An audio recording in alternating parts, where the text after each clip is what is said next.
Well, good morning. Good And morning. boy, what some beautiful weather we have had. It has really been nice. I don't know what everybody else in the rest of the world has, but our little neck of the woods is just beautiful this time of year. It's not too hot, it's not too humid, and the temperature has just been great for being outside and doing things, accomplishing things. Speaking of which, yesterday I was outside and I was just sitting in my backyard with my dogs, having a lot of fun with my boys, and just noticing how beautiful it was, and just acknowledging to God how much He's given me, how thankful I am for the life that He's allowed us to have, living in this country where it's free still, that you can do the things that you want. And if you choose, you can actually try to live God's way. But it's not like that in the whole world. Matter of fact, right now, we're hearing about something. And Jesus talked about this in Matthew 24. He told us something about signs that we're to look for, which would precede the end of this man's world. Let's turn there real quick and look and just see what it says in Matthew 24. And I'm just going to read verse 6 here. And you will hear of wars and rumors of wars. See that you're not alarmed, for this must take place, but the end is not yet. So Jesus says, don't be alarmed. Just notice that this is happening. And we live in America. Our life has been so beautiful, so blessed. It's just amazing how little troubles we actually have in this country. We think we do, but think about what you've seen on TV lately, if you watch it at all, this war that's going on in the Ukraine. Yes, I'm going to bring that up. And all that happens, you see about people having to leave their homes. You see about the ones that didn't get to leave their homes because they were killed.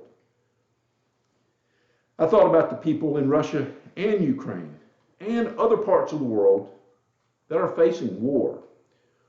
War, like I said, is one of the end time events that Jesus tells us about.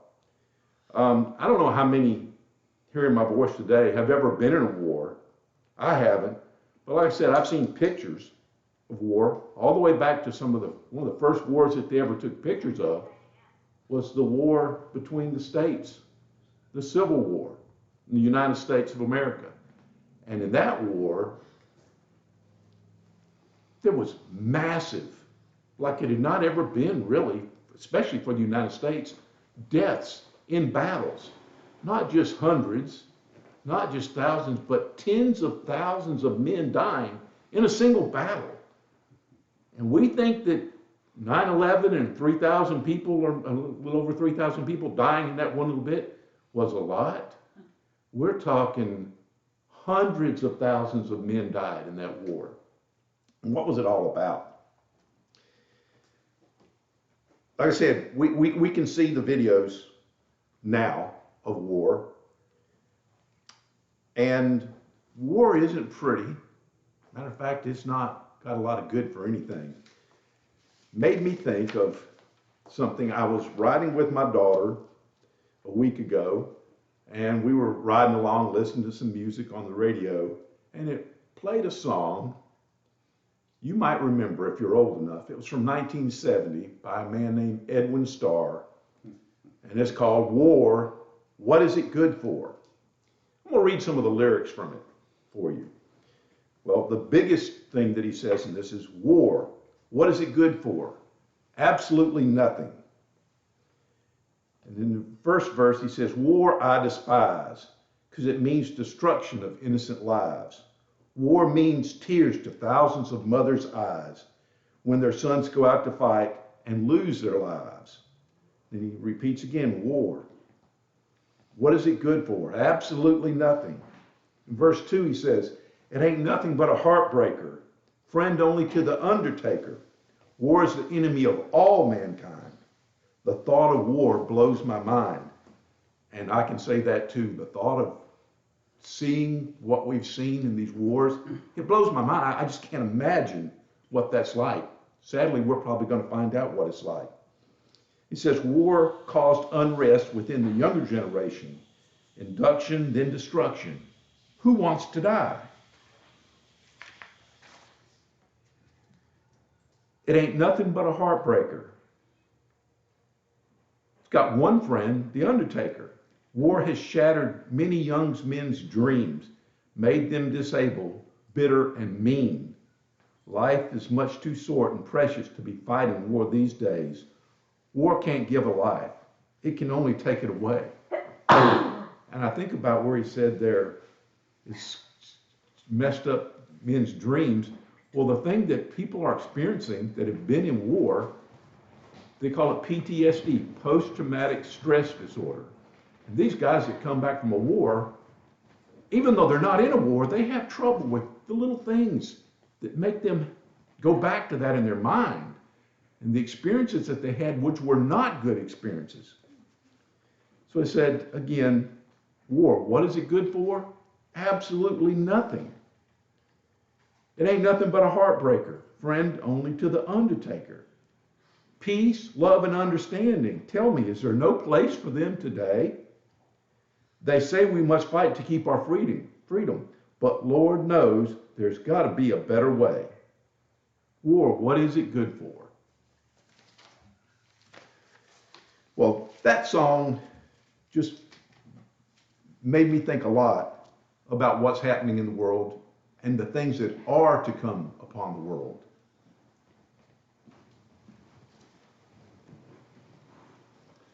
I thought about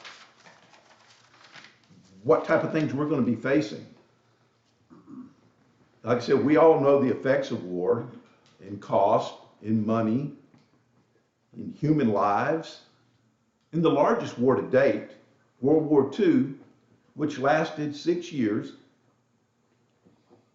there were 21 to 25 million military deaths and 29 to 30 million civilian deaths due directly to the fighting, and another 20 to 28 million due to famine and disease brought on by the war. As the song says, war can't give life, it can only take it away. So war is caused by something. Let's turn and see what the scripture says about this. James chapter 4. We'll see something that's just quite a straight up statement. I'm going to read this actually from the King James Version because of some of the wording that it uses here. King James 4 in verse 1, from whence come wars and fighting among you?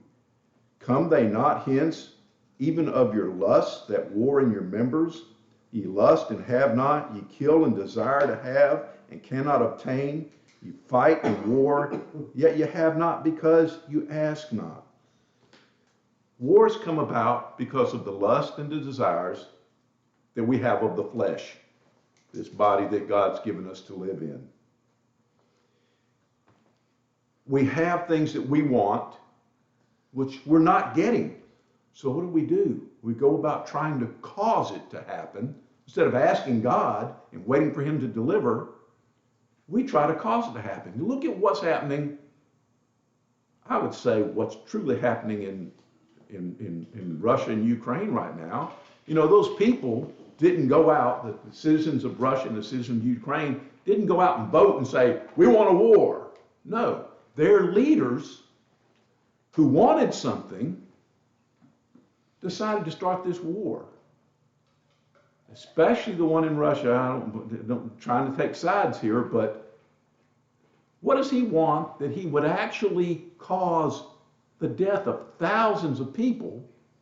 What was it that he didn't have, that he didn't know how to ask God for, that suddenly he says, we're going to war. We're going to go kill people, all for something that he wanted that he didn't have. What about us? Do we allow ourselves to come into a war? And what kind of war? Well, It says in the song, war, what is it good for? Absolutely nothing. And yet, I'm going to talk to you about a couple of wars that there are that aren't bad. They're fighting a bad thing, but they're actually wars that we have to be part of. And as Christians, we are in a spiritual battle. It's not a physical battle, although we face some of those things, but the real battle that we're in is a spiritual battle. Like I said, wars come about because of the lust and desires of man and what man will try to do to get what they lust after, even to the point of taking another's life. And as I said, it's the leaders that start the wars. Well, this war actually had a beginning too, this spiritual war. It started when Satan, because of the lust and desires of his heart, chose to rebel against God and the kingdom of God.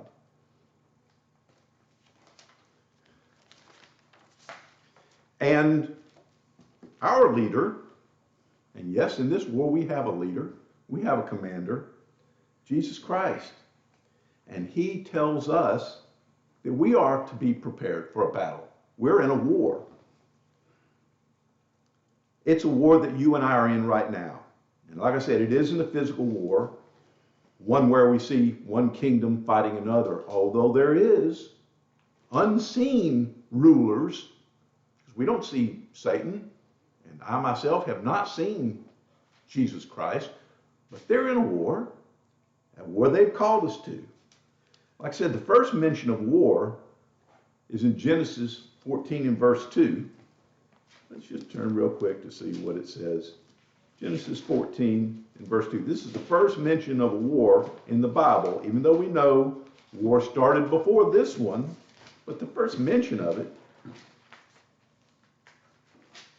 14 verse 2. These kings made war with Bera, king of Sodom, Brisha, king of Gomorrah, Shinab, king of Adam, Shimber, king of Zeboim, and the king of Bela, that is Zoar. So that's the first mention of war in the Bible. And we see who it talks about. It's not talking about Joe on the street corner getting in this battle. It's talking about those kings, those ones who decided to have the war. But who's in the battle? I know with the human wars that we have, those that choose to start the war usually aren't in the battle. But in our war, Christ is in this battle. He's battling against Satan, and Satan's in it too. He's definitely our enemy. So that, like I said, that war began when Satan rebelled against God's kingdom, and he's still fighting us today. Let's take a look at what the Bible says about that war. Turn with me to 2 Corinthians chapter 10, and we'll see something about that war. 2 Corinthians chapter 10, we're going to read through 3-6. For though we walk in the flesh, we are not waging war according to the flesh. For the weapons of our warfare are not of the flesh, but have divine power to destroy strongholds. We destroy arguments and every lofty opinion raised against the knowledge of God, and take every thought captive to obey Christ. So the war that we're facing isn't a physical one. There's not somebody out there trying to bring us down, take away our home. Those things could happen, but that's not the spiritual war that we're in. The spiritual war that we're in, a couple of things it says here, or what our weapons are, and that we have divine power to destroy strongholds. We destroy arguments and every lofty opinion raised against the knowledge of God. Well, where are those things happening? They're not happening out here on the street corner. They're not happening very much in Ukraine. They're happening in our minds. See, that's where this war that we are in, it's a war that happens in our minds. And so you have to be prepared for that. And this war, unlike the wars that are out there, that really don't have a victor, when all these people die, this war, if we allow God to be in us and fight for us, and we use the tools that he's given us, it's actually not a bad war. Paul tells Timothy in 1 Timothy 1 and verse 18 that he calls this fight that we're in the good warfare. But it's a war that's being waged against us. Peter tells us in 1 Peter 2 in verse 11,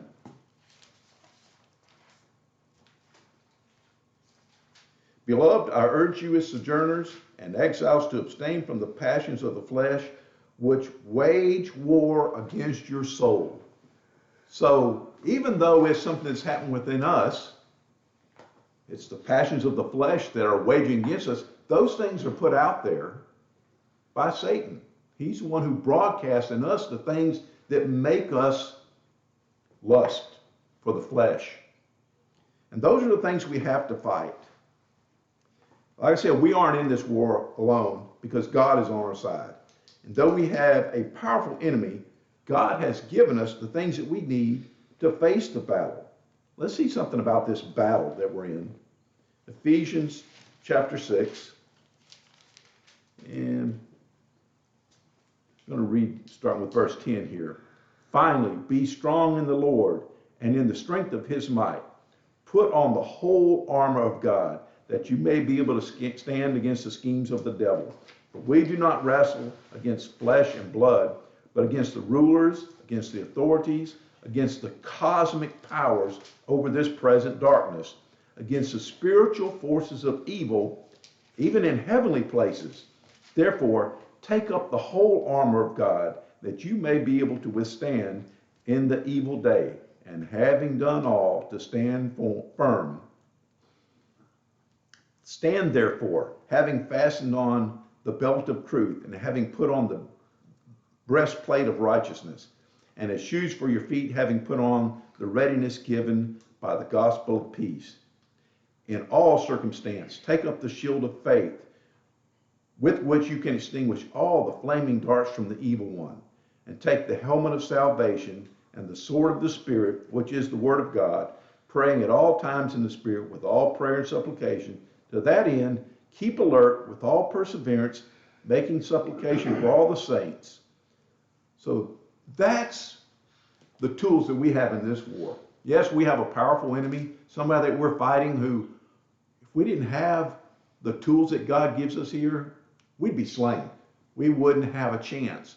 But with the tools that God has given us, all those things that are listed, and all these are from the Spirit of God that dwells in us, we have this abundantly if we only ask for it and use it, something that we have to use. So why am I talking to you here about this war that we're in? Well, I'll tell you, like I said, this war that we're in, we're not in it alone. First and foremost, we have a leader. Unlike the leaders of the world today, they start the war and then they go hide in a bunker. They go hide somewhere because they're afraid of dying. Well, the first thing, our leader's never going to die. And if we follow him, that's the way it will be for us too. Let's see something about this war that Jesus Christ, our leader, is leading us in. Come with me to Revelation. We're going to spend a little time there just to touch on the person who's fighting on our side. And Revelation 12 and verse 7, it says, Now war arose in heaven. Michael and his angels fighting against the dragon, and the dragon and his angels fought back. But he was defeated, and there was no longer any place for them in heaven. So that's part of the war. It started in heaven. And Satan and his angels, which became demons, fought against, but were unable to overcome the forces of God, who, in this instance, Michael and his angels were fighting. Those are the people who we have on our side. And if you go down to verse 17, let's see something else it says. Then the dragon became furious with the woman and went off to make war on the rest of her offspring, on those who keep the commandments of God and hold the testimony of Jesus. That's us. Those are us. That's who Satan's making war against. And we have to be ready for that battle. But our leader, Jesus Christ,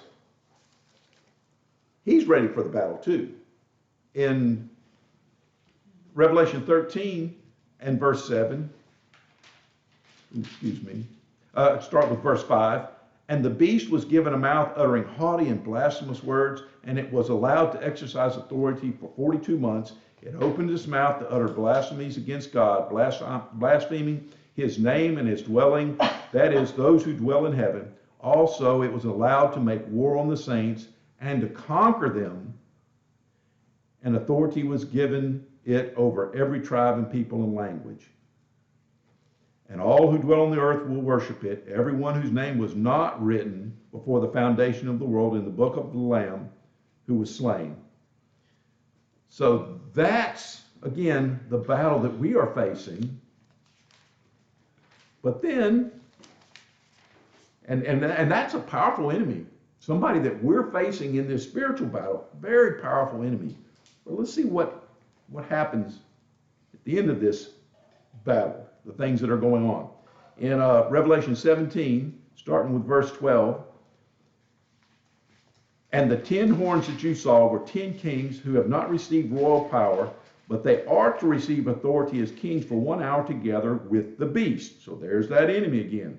These are of one mind, and they hand over their power and authority to the beast.